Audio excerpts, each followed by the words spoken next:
Hi everyone, welcome back to our channel A Square Maths Academy. So today we will discuss about most important questions of Maths 1B. So ఎవరైతే supplementary కానీ improvement కానీ రాసే వాళ్ళు ఉంటారో వారి కోసం ఈ వీడియో చివరి వరకు అంటూ చూడండి. చాలా యూస్ఫుల్ వీడియో. ఎవరైనా మొదటిసారి చూస్తున్నట్టయితే please like, share and subscribe to our channel A square maths academy. Okay, so ఇక మనకి ఇందులో లాంగ్ క్వశ్చన్స్ మీదనే ఇప్పుడు డిస్కస్ చేయడం జరుగుతుందమ్మా. లాంగ్ క్వశ్చన్స్లో straight lines, pair of straight lines, DCs and DRs, differentiation and application of derivatives. So మనకి ఇట్లా 5 చాప్టర్స్ ఉన్నాయి. ఆ 5 చాప్టర్స్కి వెళ్ళి లాంగ్ క్వశ్చన్స్ వచ్చే అవకాశం ఉంది.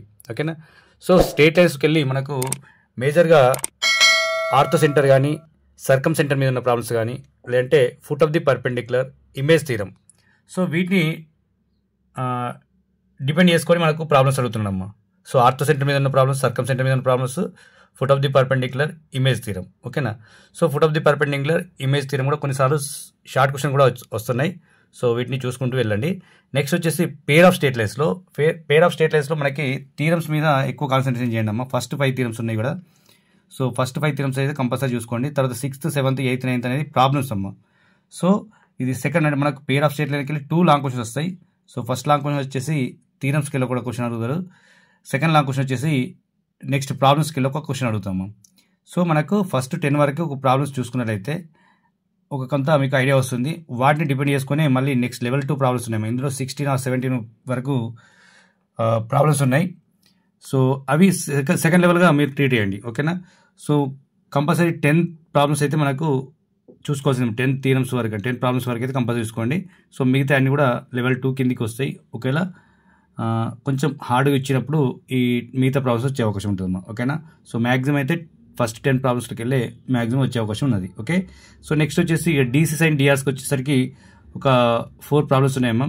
అంటే 4లో కూడా మనకు కొన్ని ప్రాబ్లమ్స్ ఎలా ఇస్తారంటే angle between the diagonal of A cube కానీ లేదంటే యాంగిల్ బిట్వీన్ ది లైన్స్ కానీ DCs and of the 2 lines కానీ ఇలా అడుగుతారమ్మా. లేదంటే పర్పెండిక్యులర్ టు ఈచ్ అదర్ ఉన్నప్పుడు ఎలా ఉంటుంది అడుగుతారమ్మా. ఓకే, ఇది డీసీస్. నెక్స్ట్ వచ్చేసి డిఫరెన్షియేషన్కి వెళ్ళి ఒక క్వశ్చన్ వస్తామమ్మా, లాంగ్ క్వశ్చన్. సో ఇందులో మనకు మొత్తం 10 క్వశ్చన్స్ ఉన్నాయి. ఆ 10 క్వశ్చన్స్నే ఎక్కువ సార్లు రిపీట్ చేసుకుంటూ వాటినే తిప్పుకుంటూ అడుగుతున్నామ్మా. ఎక్కువ ఏం చేంజ్ చేయట్లేదు. సో ఈ మ్యాక్సిమం ఈ 10 క్వశ్చన్స్ మీరు ప్రాక్టీస్ చేసినట్లయితే మీరు ఈజీగా గిటన్ కావచ్చమ్మా. ఓకేనా, నెక్స్ట్ వచ్చేసి అప్లికేషన్ ఆఫ్ డెరివేటివ్స్ ఉంది. అప్లికేషన్ ఆఫ్ డెరివేటివ్స్ చాప్టర్కి వెళ్ళి ఏమి వస్తాయంటే 2 లాంగ్ క్వశ్చన్స్ వస్తాయి. సో ఫస్ట్ లాంగ్ క్వశ్చన్ వచ్చేసి ఖచ్చితంగా మనకి ఈ టాంజెంట్స్ కానీ నార్మల్ కానీ వీటి మీద ప్రాబ్లమ్స్ ఉంటాయి. అంటే AP east BP is constant అని ఫైండ్ అవుట్ చేయడం కానీ, ఏబీ ఈజ్ కాన్స్టెంట్ వాల్యూ అని ప్రూవ్ చేయడం కానీ, లేదంటే యాంగిల్ బిట్వీన్ ది లైన్స్ కానీ, ఇలా యాంగిల్ బిట్వీన్ ది కర్వ్స్ కానీ ఇలా అడుగుతారమ్మా. సో నెక్స్ట్ వచ్చేసి ఇందులో సెకండ్ ప్రాబ్లం ఉంది కదా, లాస్ట్ ప్రాబ్లం. అది ఎక్కువ మ్యాక్సిమం అడిగిన క్వశ్చన్స్ ఏంటంటే సిలిండర్ ప్రాబ్లం మీద ఒకటి, విండో ప్రాబ్లం ఒకటి ఉంటుంది. So maximum value profits find out చేసి ఉంటుందమ్మా. సో ఇవి ఎనఫ్ అమ్మా. ఓకేనా, ఇదే విధంగా నెక్స్ట్ నేను అప్లోడ్ చేసే వీడియోస్ అన్ని కూడా మీకు నోటిఫికేషన్ రూపంలో రావాలంటే please like, share and subscribe to our channel A square maths academy. Okay.